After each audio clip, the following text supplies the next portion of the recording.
தலைமறைவாக வாழ்ந்த ரவுடியின் செல்போனை மறைத்து வைத்து நாடகமாடிய நண்பன் மிக கொடூரமான முறையில் கொலை செய்யப்பட்டிருக்கிறார். டாஸ்மாக் பாரில் முற்றிய மோதல் மறுநாளே கொலையில் முடிந்தது எப்படி?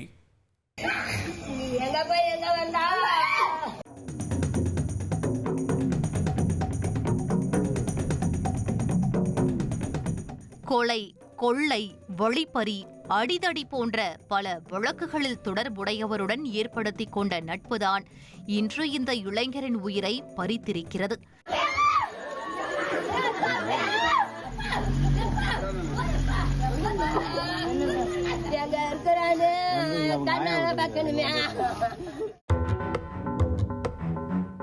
காவல்துறையினரின் விசாரணையிலிருந்து தப்பித்து அடைக்கலம் தேடி வந்த ரவுடி அரவணைத்த உறவினரையே மிக கொடூரமாக கொன்று போட்டுள்ளார்.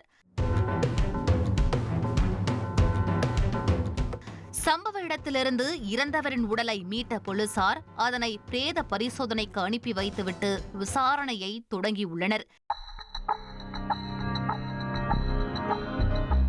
இந்த படு பயங்கரத்தை செய்தவர் 30 வயதான கார்த்திக். சென்னை வேளச்சேரி பகுதியை சேர்ந்தவர். இவர் மீது கொலை, வழிப்பறி, அடிதடி உள்ளிட்ட பல்வேறு வழக்குகள் நிலுவையில் உள்ளது.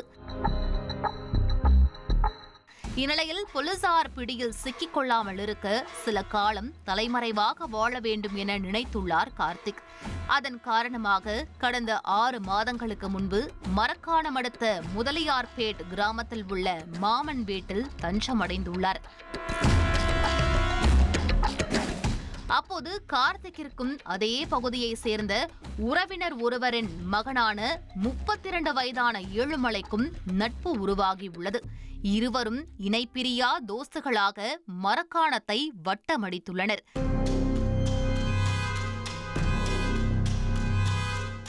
இந்நிலையில்தான் சில நாட்களுக்கு முன்பு கார்த்திக்கின் செல்போனை ஏழுமலை மறைத்து வைத்து நண்பருடன் விளையாடியுள்ளார். இதனால் இருவருக்கும் இடையே வாக்குவாதம் ஏற்பட்டு அது கைகலப்பில் முடிந்துள்ளது. அப்போது உறவினர்கள் இருவரையும் விலக்கிவிட்டு ஏழுமலையிடமிருந்த கார்த்திக்கின் செல்போனை மீட்டு கொடுத்துள்ளனர். இந்த சம்பவத்தின் தொடர்ச்சியாக கடந்த வெள்ளிக்கிழமை இரவு ஏழுமலை டாஸ்மாகிற்கு மது அருந்த சென்றபோது அங்கு கார்த்திக்கை சந்திக்க நேரிட்டிருக்கிறது. அப்போது போதையிலிருந்த இருவரும் முன் விரோதம் காரணமாக மாறி மாறி தாக்கிக் கொண்டுள்ளனர்.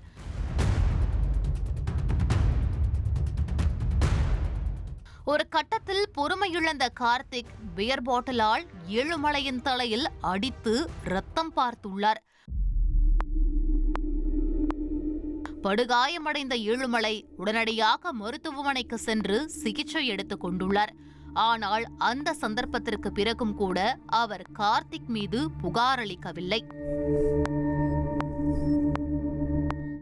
இதன் தொடர்ச்சியாக சிகிச்சை முடிந்து முதலியார்பேட்டையில் உள்ள பாட்டி வீட்டில் ஏழுமலை ஓய்வெடுத்துள்ளார். அப்போது அங்கும் கொலைவெறியோடு வந்த கார்த்திக் படுக்கையில் தூங்கிக் கொண்டிருந்த ஏழுமலை மீது பெரிய கல்லை தூக்கி போட்டுள்ளார். அதன் பிறகும் ஆத்திரம் தீராததால் அவரை கத்தியால் சரமாரியாக குத்தி கொலை செய்துள்ளது விசாரணையில் தெரிய வந்துள்ளது.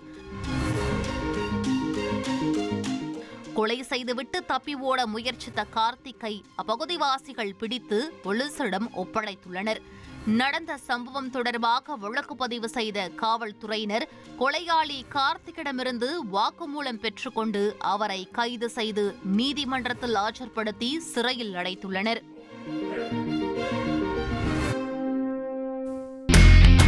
இனி செல்லும் இடமெல்லாம் செய்தி. தந்தி டிவியின் வாட்ஸ்அப் சேனலை ஃபாலோ பண்ணினா செல்ல இருக்கும் இடமெல்லாம் செய்தி. இதோ QR கோட் இப்பவே ஸ்கேன் பண்ணுங்க, ஃபாலோ பண்ணுங்க.